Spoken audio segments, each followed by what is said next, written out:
Welcome back, ladies and gentlemen, to Jordan Hare Stadium. Yeah! It's time for Auburn Tiger football! Now direct your attention to the south end zone as drum majors Xavion Dickerson, Brianna Jarvis, Ryan Griffin, and Parker Messier take the field.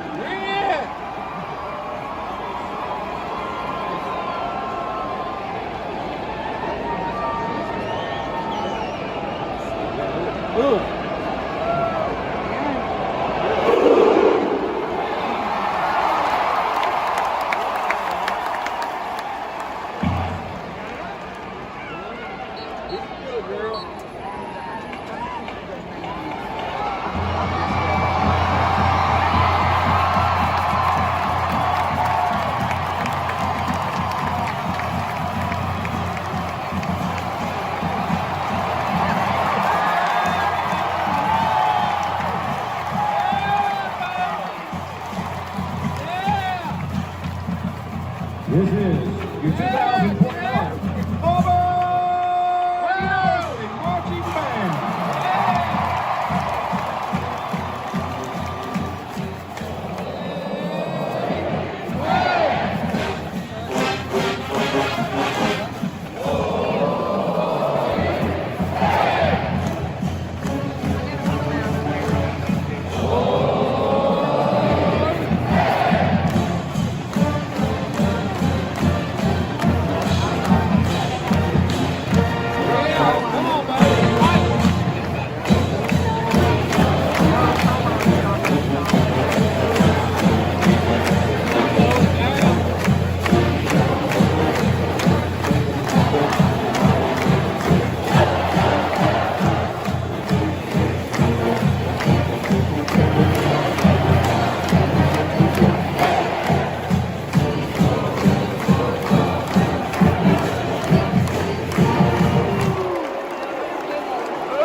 And welcome atop the rooftops of Auburn. Welcome to Party Pregame as we kick off the 2023 college football season.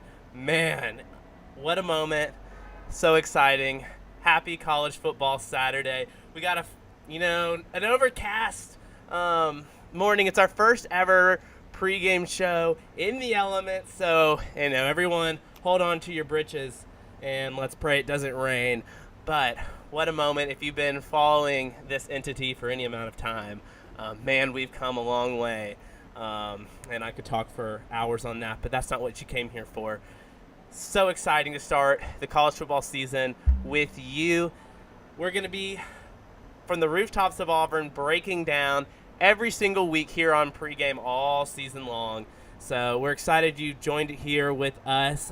Since this is the first one, for those of you that don't know me, I'm Patrick Bingham, and welcome to Party Pregame. We're going to go through all the exciting matchups or just anything I find intriguing here on Saturdays. We're going to break down some old games in a second. We're going to talk about Auburn and UMass a lot. There'll be a heavy focus on that in the second half of the show. But it's just going to be a really fun Saturday morning as we kind of leapfrog you and get you ready for tailgating, for football. That's kind of the whole process kind of behind my thinking of this, is that, there's professional journalism outlets and they have sources and all these kind of things. And then you got people that break stuff down analytically. What we want to do is really just focus on the culture and the fun of both football and men's basketball, and just get you excited. I always like to say I want you to be the most educated person when you are having a water or maybe some adult apple juice at your various tailgate. I want you to know those stats. I want you to be able to look at someone in the stadium next to you and have a really stupid stat that really isn't relevant to the game, but it makes you feel smart. So with that, let's go ahead and get on into the program. And it's 2023. We started pregame in 2020 in light of the fact that there was no tailgating, there was no fun, and so we started pregame. I'd always wanted to do something like this. I kind of got into the streaming world, if you will.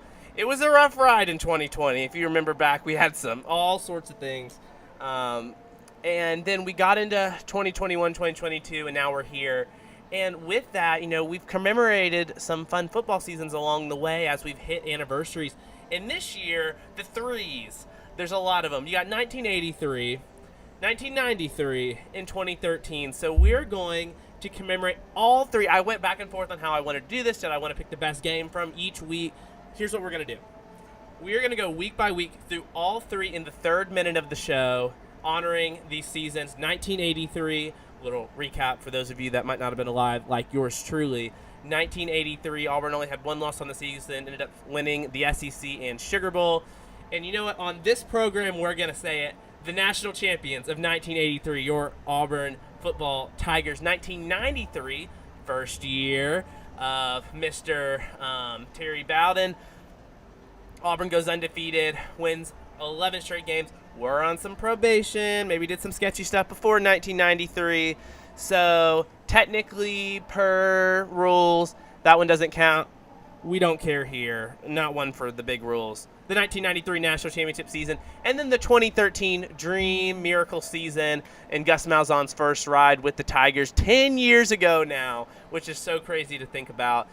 So, of course, there's incredible moments from that season, like the miracle in Jordan-Hare, the kick six, winning the SEC championship and playing in Pasadena. So, with that, we're going to commemorate the first week of all three of these exciting seasons here on the program. And, of course, you know what we got to do. We got some highlights for you. So, we start in 1983. Auburn played Southern Miss in front of 73 and 500,000 at Jordan-Hare Stadium. Auburn, number 4 Auburn at the time, won 24-3.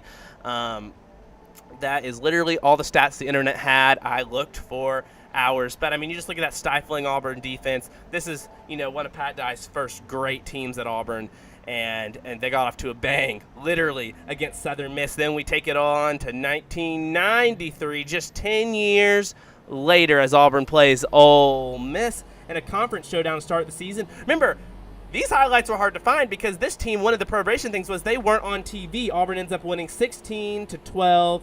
Ole Miss scores 12 points, all of them in the fourth quarter. Auburn's able to hang on and win to get the Terry Bowden off to success. And then 2013, after that horrible 2012 season, Auburn started off with the bang against Mike Leach's Washington State. Auburn ends up getting the win in this one. Trey Mason, Corey Grant, a ton of long runs as we kind of got the razzle-dazzle from Gus Malzahn and all the fun that 2013 ensued. The Tigers ended up winning that football game by a final score of, well, my internet just went out. So Auburn won, I can tell you that much. That makes you feel any better. But with that, let's go ahead and, those are all fun seasons. We'll be commemorating them all season long. Hey, it's all of our first weeks here. That's okay. I didn't type it down. That's my bad. With that, as we all know, Labor Day weekend, always a lot of fun. And one of my favorite things about the start of the college football season is that there's games Thursday, Friday, Saturday, Sunday, Monday, and we'll, of course, pick the Sunday and Monday games just on this Pat's Picks that will show at the end of pregame. But let's talk about those Thursday games. They were something else, and we start with the game in Minneapolis. What a way to start the Big Ten season. Minnesota defeats Nebraska 13-10. man, you just felt like the Matt Rule era with Nebraska could get off to a better start. They were up 10-3. They end up they fumble the ball. Minnesota goes down and scores. We all saw that toe touching in the left side of the end zone catch. Incredible. And then Minnesota's able to get the ball again on another turnover. I believe Nebraska had 4 turnovers in the game. That's your difference in the game. Just very sloppy. And, I mean, people were saying it. Same old Nebraska. They just choked it away again. Minnesota's able to hit a time-expiring, game-winning field goal. And the row your boat cult that they got going on with PJ Fleck. And Minnesota gets off to a fun start to the season. And Nebraska, it might take a time. You hate that it started there, but we'll see how Matt Rule can do. And as we said, Matt Rule, program builder. I am a believer in what he's doing at Nebraska. It's just going to take time, and last night was evidence of that. You want to talk about some sloppy football? Let's talk about the Florida Gators. Florida travels to Salt Lake City in Utah to, they had the dramatic ending where the Gators won in the swamp. They make the return trip, and Utah had something to say about it, a 24-11 win. Utah's offense stagnant in the second half, and I truthfully was watching the Nebraska-Minnesota game. The Florida game was on behind me because that's how we have the TV situated where I live. And so I was kind of glancing, didn't really watch a lot of it. And I go back to watch the extended highlights last night so I'd have something to say. And Florida, I heard all through Twitter, the internet, people were talking man, Florida is just so sloppy. And I went back and watched, and yeah, they were pretty good on offense. They had some pretty big plays. They didn't just suck. I mean, you see 11 points, and you're just kind of ugh. But Graham Mertz, they had some big passes. They were 0 of 9 on third downs going into the fourth quarter. That's a problem. They had several turnovers. There was something going around on Twitter today. It was a field goal block. Utah was kicking the field goal. Florida was up there. And they had 8 players on the field. It's how do you only have 8? It's not even 10. So just slop all the way around. They were getting a punt, and there were 2 number 3s. So then Florida got a penalty for that. It's just one of those things where I think Florida could be pretty good. Their offensive line concerned me. And their defense wasn't great. But I think they could win some football games. They just got to clean it up. It was very week 1 for the Gators and not a good look for Billy Napier, who I don't want to get into coaching stuff week 1. And I don't think he should be fired. And we're not even going to go there, even though I kind of just did, and I'm the only one talking. But let's just we're going to talk about a game that's about to kick off in just a few hours. TCU, they had the incredible Fiesta Bowl championship season, and they win in Phoenix, and they just got to go home, and it was great. Happy endings, right? Well, they played Colorado, and man, you want to talk about something that's annoyed me this football season, on top of all the other drama. We should probably mention that Cal and SMU and Stanford are all joining the ACC. I don't really want to talk about that because I want today to be focused on the actual games that we're playing. That's something that really bothered me, is that we are losing sight of the actual football and all of this.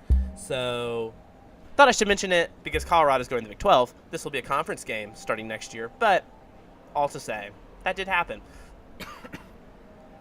People have been saying, the Fox people, right, because they want to, you have these reporters who work for ESPN or Fox, and then they're talking about giving their insight of why this is the best game. I'm so you're just promoting your network's games.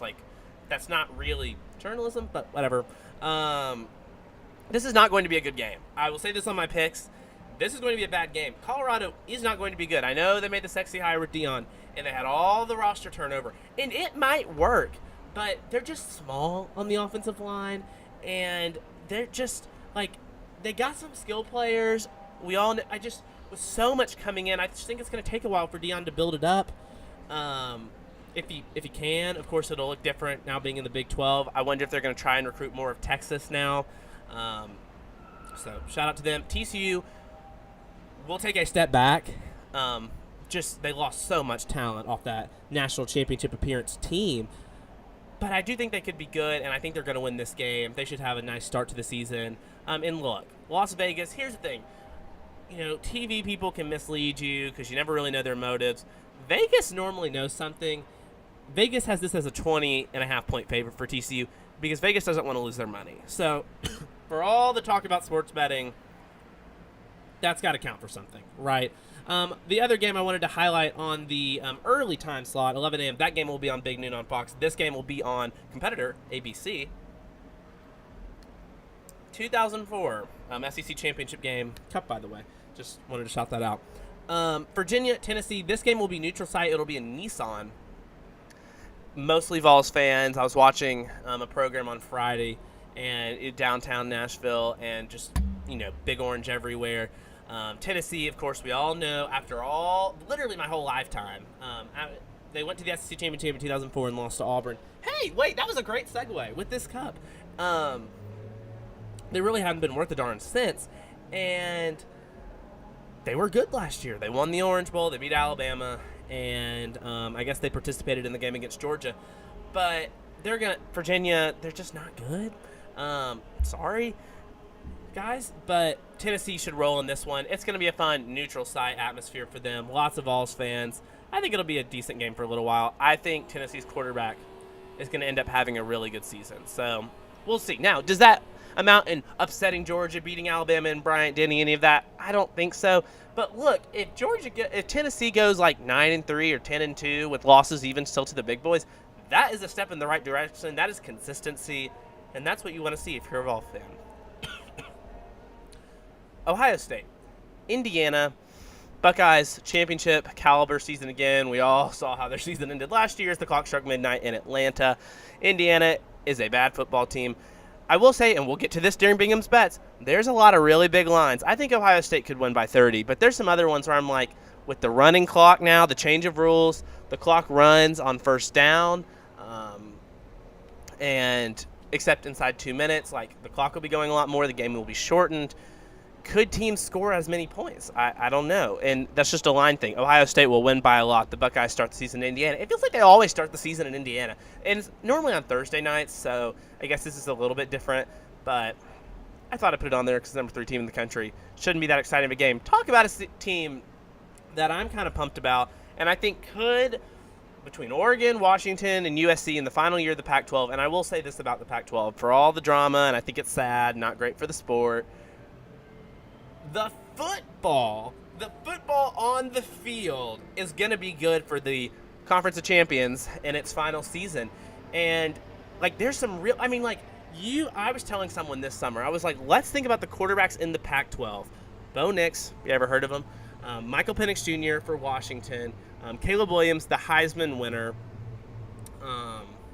UCLA's got a really, I think a 5-star freshman coming in. Utah's guy, even though he didn't play last night, Cam Rising, they just went to the Rose Bowl. And the other guy played on the team, too.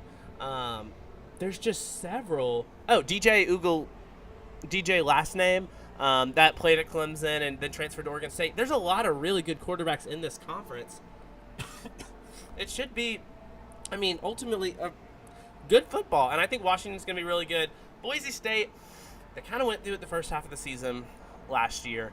I think they're going to end up being pretty decent, but I just like UW in this one. I think they're going to have a strong start to the season. There's no divisions, I don't think, in the Pac-12 championship anymore, so there's not in the final year, so whatever. But between USC, Oregon, and Washington, that should be your 3 teams. 2 of the 3 will likely be in that title game. Hey, a team Auburn's going to play next week, the Cal Bears. I think they're the Golden Bears, actually. We'll look that up before next week. They're a just mere under a touchdown favorite at North Texas. And here's my favorite thing.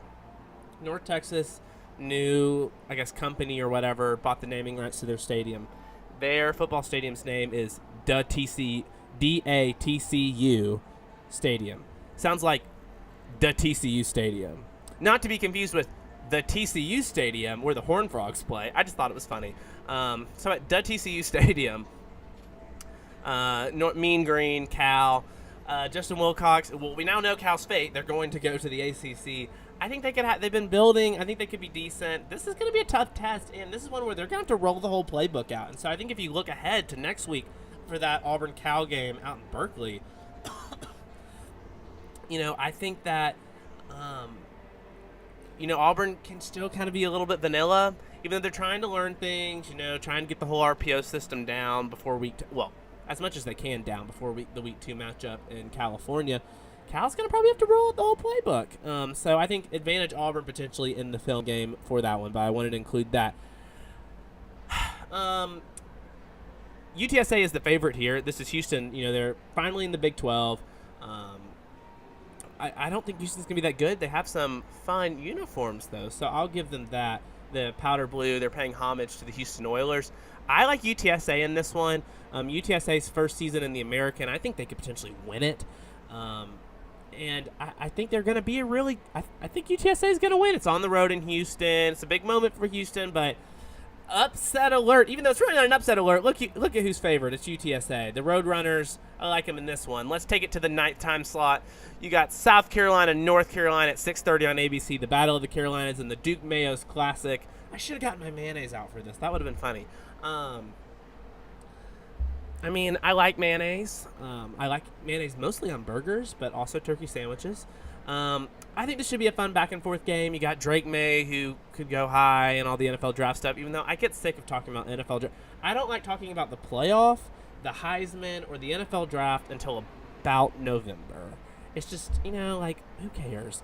Let's just enjoy the season and be present in the moment. South Carolina, North Carolina, we all know how Boomer Ball ended last year. They got hot. They beat Tennessee. They upset Clemson for the first time in years, really since Steve Spurrier had it going, and they went on this. So Steve Spurrier had a streak, then Dabo Swinney had a streak, and now, hey, South Carolina won again. Maybe they can get it going. I was actually at Auburn, played at South Carolina in men's basketball on a Saturday, and I rode up on this bus trip with some people, and they honored the football team and Beamer, and he had this whole speech to everyone, and I was like, oh, good for you. Spencer Rattler back for what seems like his 10th year in college football. It should be a fun one. I'll make my pick on it later. I think this is probably one of the best games of the day. Just FYI, we look at West Virginia now, traveling up to old Penn State. I have said this has been a summer of two teams. Well, when we talk about the game on Sunday, there's really 3 teams that have gotten a lot of love. But the 2 teams that have gotten the most love, in my opinion, that maybe, I don't want to say they don't deserve it, but they're on the rise. It's been a summer of Penn State, and it's been a summer of Florida State. And I am riding both of those trains. I think they could both win the conference. Penn State, they got a strong quarterback coming in. Obviously, them and everyone else looked great against Auburn last year. But I think Penn State can have a special season. West Virginia, on the other note, I think this could be it for Neil Brown. I don't want to play the schedule game, but they got a tough schedule to start. I just don't see a win. Them, and you play the schedule game with Colorado, and you're just looking at it, and you're like, where are they winning this game? I think this could get ugly up in Happy Valley. They're doing I was talking to one of my friends who's a Penn State fan. They're doing the theme. They like to do the themes up there. It's the helmet stripe game. So the whole stadium is white, but the middle 2 50-yard line sections are going to be blue, and it's going to represent the helmet stripe on there. Iconic. First time hitting the mic for the season. That's funny. So they're going to be commemorating that, if you think that's at all cool. A game you probably didn't know was going to happen. A game you probably don't care about. And a game none of us will probably watch. At this time, I will probably be on the road to the lake. Not to dox myself, but that's what I'm doing after the Auburn game. And I probably, with my one device that will probably be streaming something in the back of the car, won't be watching the Toledo Rockets. But let me tell you something about the defending MAC champion Toledo Rockets. I think they could be pretty good this year again. A MAC team has not repeated in generations. Toledo hasn't repeated in generations. But I think this could be a fun one. A sneaky good game. We got Brett Berlemia. I think we all know he is a character of the program. If we all remember my original Patrick Party, the pilot episode from Chicago, I infamously I just had the logos at the bottom. We didn't have all these fancy graphics. We didn't have my microphone. I just made the picks. Horrible editing. We had Auburn's logo, and we had a picture of Brett Bielema, and on top it said Arkansas's live mascot, because he kind of looks like a hog. And look, Illinois, they were pretty decent last year, back and forth. Auburn stole a recruit from them, and he pitched a fit. It was very funny. I think this one, Illinois is a 9.5-point favorite. This could be upset alert for the Fighting Illini. That's all I'm going to say. I actually don't end up picking this game, and I would probably pick Illinois, but this could be a good football game on the Big Ten Network for all 10 of us that get it. Texas Tech and Wyoming. We're talking about a team that I have tried to, and this is just completely unrelated, but I focus a lot on Auburn, but I have tried to in this offseason really focus on the sport as a whole and learn a lot about a lot of teams so that I can be better in these moments, literally this segment. And Texas Tech is a team that just kept coming up. Joey McGuire's got it going there. They're not portaling anymore. He's kissing babies. He's hugging people. He's doing all the things. He's recruiting. He's having beers with Texas high school football coaches, which is what you got to do at Texas Tech. And I think this is a program that's on the rise. They beat Ole Miss, and we can talk about how motivated Ole Miss was, but they beat Ole Miss in the Texas Bowl. They got momentum. Lubiak, I don't know how to say it. That's my apologies to Red Raiders everywhere. That place is going to be hopping when they host Oregon in a couple weeks. And I let me tell you. Now, Laramie is a hard place to play. Laramie, plenty of teams have gone to Laramie and lost. No disrespect to Wyoming. I think this could be a fun back-and-forth game between the Cowboys and Red Raiders. Man, it sounds like the JH Rodeo skit. Anyways, 14.5. I think this could be close. I would probably pick Wyoming to in the spread game. Oh, and I was probably supposed to say that later for Bingham's bets. Sorry, y'all. A little preview, if you will. But this could be a fun game. But Texas Tech, look out for them. I think it'd be real fun if they pulled an upset on, one of the departing teams from the Big 12. And they're not on Saturday slate, but I read this on Twitter. Oklahoma State, this is the one year that the Big 12 will have 14 teams, and then they'll go to like 16. I can't keep track. They keep adding people, and subtracting, and conferences keep dying. But Oklahoma State's only playing one school from the state of Texas this year, and it's Houston. They're not playing Texas. They're not playing Texas Tech. They're not playing Baylor. They're not playing TCU. They're only playing Houston. I'm like, that is so sad for them, especially in the last year of the normal Big 12. Whatever. Let's talk about one late-night game for the final season, the Pac-12 After Dark. We got UCLA, as I like to call them. That's a joke I have with some people. We got UCLA and Coastal Carolina. Coastal Carolina, it's the final year with a guy Auburn actually really wanted. Now I'm blanking on his name. That's so awkward. It will come to me right when we finish. They got their new head coach. I think they're going to keep it going. The name that keeps coming to mind is Gardner Minshew, and that's not who that is. That was a Washington State quarterback several years ago. But look, Coastal's going to be okay. UCLA, I don't know how they're going to do in this new Big 12. I actually have absolutely no idea, but I think they could have a decent season this year. I'm interested to see what Chip Kelly does on offense. And now let's talk about Labor Day. Now let's talk about Labor Day weekend Sunday. You got the game of the weekend. It's kind of weird. You got the game of the weekend between LSU and Florida State. It's going to be lots of fun in this one. It's going to be in Orlando. We all remember. I think it's going to be a great matchup.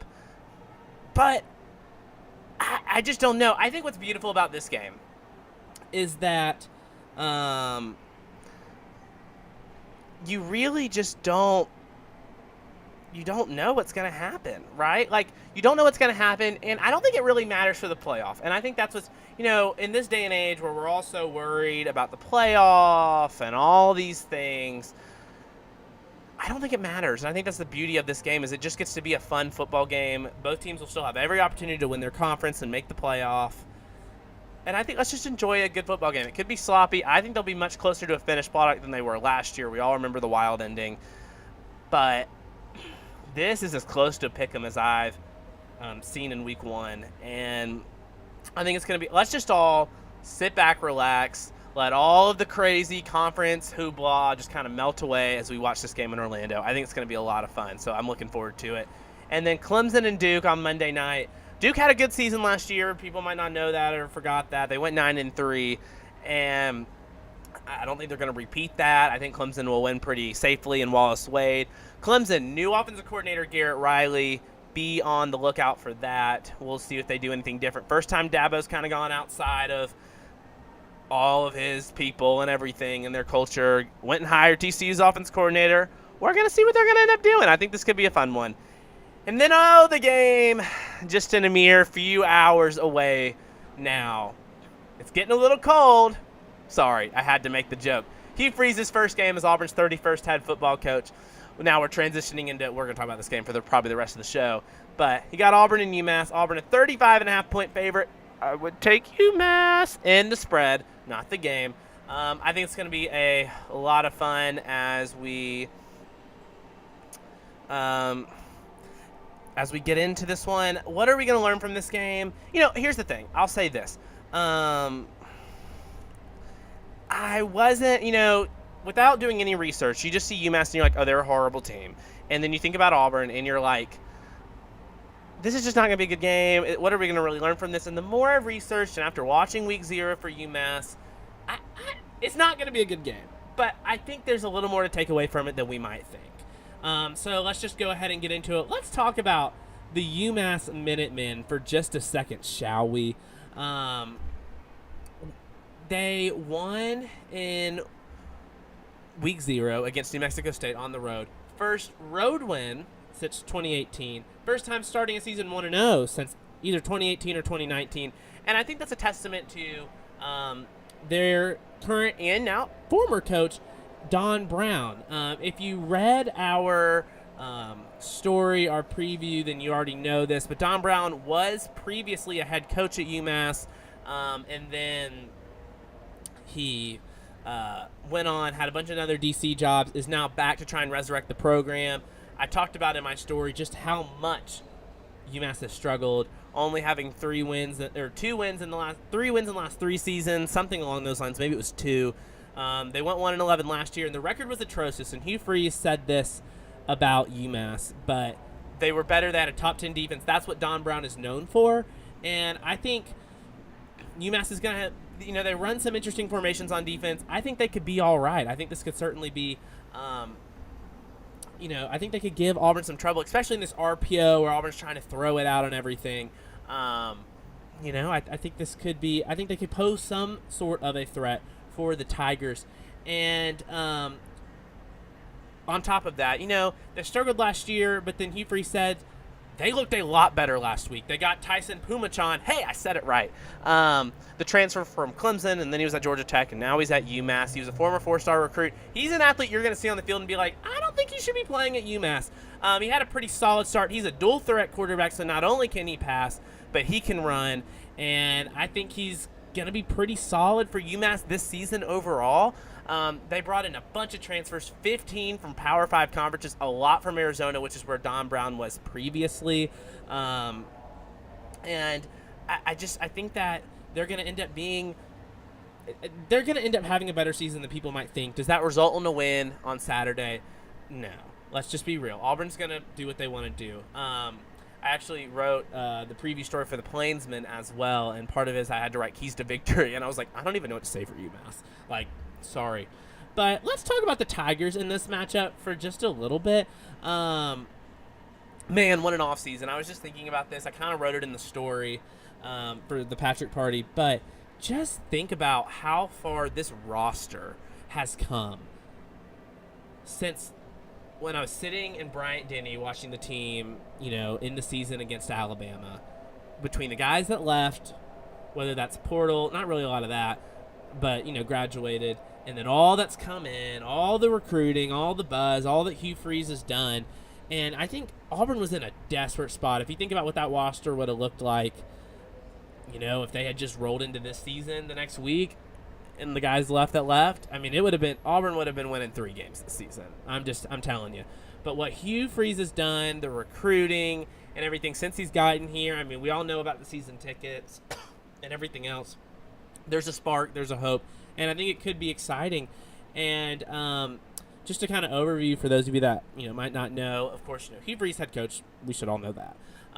Philip Montgomery, the offensive coordinator, they have meshed their two systems. Auburn's gonna be throwing it around a lot more. This is not.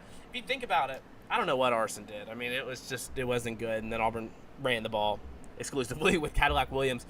But then you think about, like, we were with Gus for so long. If you think about the Chiswick era and then all the several years that we had Gus, this is gonna be different. Auburn's gonna be airing it out for the first time in a long time, and I think it could be exciting. Clearly, it's attracted high-level recruits, but they've meshed the system. Steve Reese says he thought his stuff got around a little bit too much in the SEC. Too many people knew his verbiage.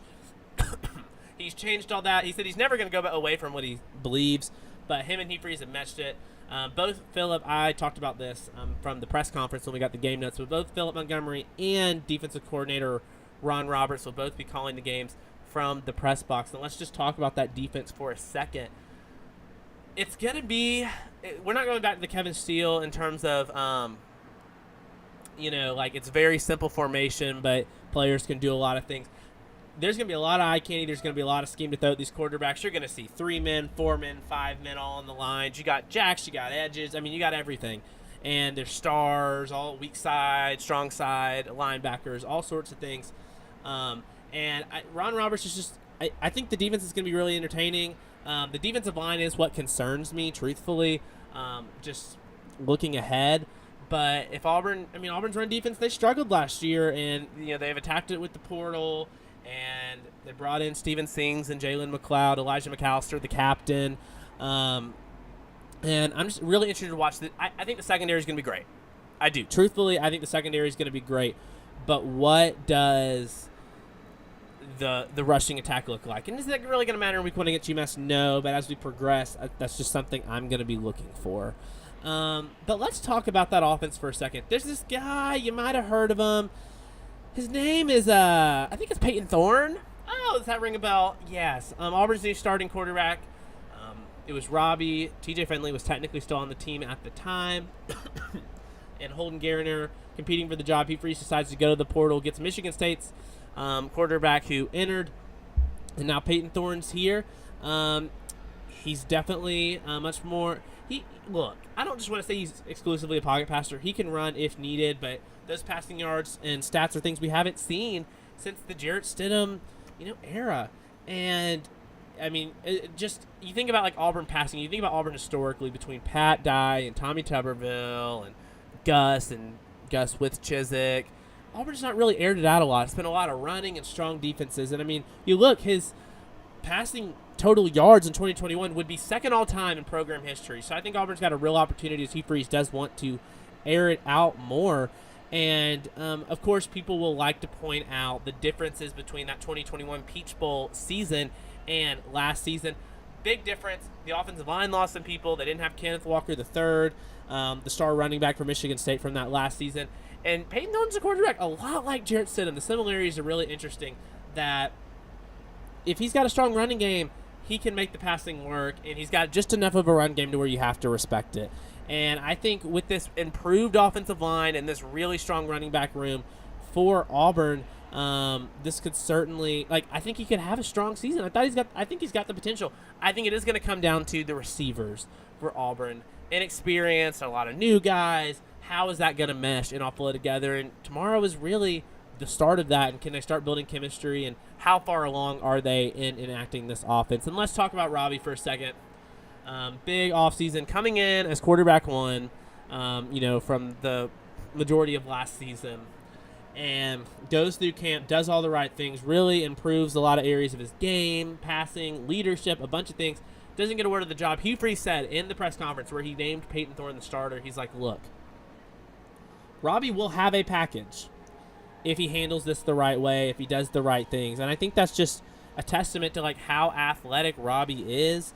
And, I ultimately think that Ashford, I think he's going to get some packages. It's just it's hard to tell because if the offense is going with Thorne, are you really going to take him out? But Hugh Freeze has said he's too athletic to, not make it. And so I'm really interested to see how that goes about it. But I mean, you just think about Robbie's run presence along with guys like Jarquez Hunter, and I'll just go ahead and say I don't know what his availability is for. He's going to be Auburn's starting running back. He missed the first several practices of fall camp. Of course, Auburn has kind of deferred it to the university in terms of the investigation and all the stuff. I don't know how available he's going to be for tomorrow. I don't think it really matters. One thing, though, is just because Auburn didn't have Jarquez, they got Damari, Jeremiah Cobb, and Brian Battie, the transfer from USF. Damari, I think, could have a really strong season. I think Auburn's got a great running back room, and that's something they talked about for almost all the positions. There's such an opportunity to rotate and get so many players in, which is something the last staff didn't really do. And I think Damari's going to have a really awesome season. He was elected to the Culture Council on the team. He's really shown in his leadership, especially in the absences of Jarquez, with all that drama. And I think Auburn can have a really strong overall, running back room. And I think in this game specifically, I think it's going to be a little bit vanilla in the play calling. It's definitely going to look different. You're going to be able to tell and just be like, yeah, that is different than what we've had in years past. But I think overall, it's going to be a fun game. There's going to be a lot to take away and a lot to learn from it. And I think that's kind of a big key in that one. So that's kind of our Auburn preview, if you will. I think it's going to be a lot of fun. As you know, the game is at 2:30 on Big Boy ESPN. The first 2 weeks, of course, next week it's going to be a late night game. So we're going to get up early, and ideally you watch this in the morning, but watch it at any time in the afternoon. It's on YouTube, Facebook, Twitter, all day long. And then we will see what we can do about staying awake for that game that starts at 9 p.m. Central next Saturday against Cal. But, we've run through all the games. I think it's going to be a really fun Saturday. But let's just go ahead and get into everyone's favorite segment, Bingham's Bets. I've said for years, and I probably will forget to do it again, but at some point we should probably track and see if any of this is anything I'm saying would actually win or lose you a lot of money. I have no idea. Just some games that I'm thinking about. TCU a 20.5-point favorite over Colorado. I would take them in the spread. I think TCU is going to blow them out and win by a lot. Other notable games. See, some of the big games that I think we all think are going to be blowouts are going to be really interesting to me in terms of the spread. You got Ohio State against Indiana. Ohio State's a 30-point favorite. But if Ohio State won 40-10 or 40-12, that would look great, but that doesn't beat it. And with the new clock rules, are they just going to simply have enough time to score all those points before they want to pull back and just kind of get some other guys some experience? I don't know. That will be something interesting to see. Other notable games, we have UTSA Houston. This one, it's a pick 'em. I mean, UTSA is a 1.5-point favorite. I would take them. I think they're going to end up winning that game. Penn State, a 20.5-point favorite against West Virginia. I would take Penn State in the spread in that one. It's not going to be close. I'm sorry. Alabama has a really high spread against Middle Tennessee State. I want to say it's almost 32 points or something like that. I might take Middle Tennessee State in that one. Alabama's trying to learn new things with the offense. And Alabama's going to win by a lot, but I just don't know if they're going to win by that many points. And so, yeah, Bingham's Bets, week 1. Maybe I'll track it this week. Maybe I'll roll it back and we'll have a little recap on Monday I could post out and be like, look, I'm either really smart or really stupid. With that, that's pretty much going to do it for our opening show as the rain starts to come down just a little bit here on the rooftops of Auburn. Just a couple quick announcements. We're going to have our podcast. Our recap podcast will come out on Sunday, probably sometime in the middle of the day or in the evening. Who's to say? I really have no idea. I think I got some special guests lined up for our Cal preview in week 2. We'll have a podcast on Wednesdays. Thursdays are all new email newsletter, brand new format. If you want to join, patrickparty.com. Super excited about that. It's going to have all of our information. Don't forget, we have a weekly pick'em that you can find on our website. You can either go to our website, or if you go to our emails, there's a way to click on it. Make out the picks. I'm interested to see what people say. I think we're going to announce the winner on here from the last week. We've only had a couple people do it, so hey, I might win my own thing. That'd be kind of cool. Outside of that, so we have our email newsletter with our story, our preview story for each week will be included in that. There'll be a link to that. That'll go onto our website. Also, our national TV board. You can sit at home, know every single game on every single cable channel or streaming channel these days. We got Peacock on there and the other ones, SEC Network Plus. I think that's going to be a lot of fun, a great way to navigate your game day because, it can get lost in the shuffle with everything. And then Saturdays, we got our show. You clearly found us, and then we're going to show our picks in just a few seconds. So, thanks for joining us here on Patrick Party Pregame. Man, what a fun way to start the college football season. Enjoy your college football weekend, your Labor Day weekend. And let's go ahead and get it the way we all started. It's Pat's Picks. We finally made it. It's week 1 of the college football season. We're going to go ahead and get into our traditional Pat's Picks. We start at the 11 o'clock hour. We have Colorado, TCU. People have hyped this game up all year. I don't think it's going to be that close at all. I like the Horned Frogs in that one.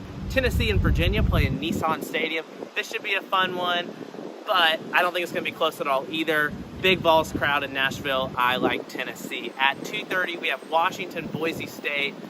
I like Washington in this one. I think they're going to have a really strong year this year. I think they could win the last year of the Pac-12. Then at the 6 o'clock hour, the Battle of the Carolinas, North Carolina, South Carolina. I'm going to go with the SEC on this one. I think South Carolina is going to keep it going, that Boomer Ball going from the end of last season. I like the Gamecocks in Charlotte. On Sunday, the game of the weekend, Florida State, LSU. This should be a fun one. Last year's game was incredible. I'm going to end up going with the SEC again. I like LSU. Clemson, Duke. In Wallace Wade, I like the Clemson Tigers in that one on Labor Day on Monday. And then, of course, Auburn and UMass kick off the Hugh Freeze era here in Jordan-Hare Stadium. And while UMass looks better than they have in years past, I like the Auburn Tigers to get the season off on a positive note. That's it from the Patrick Party. Enjoy your college football Saturday.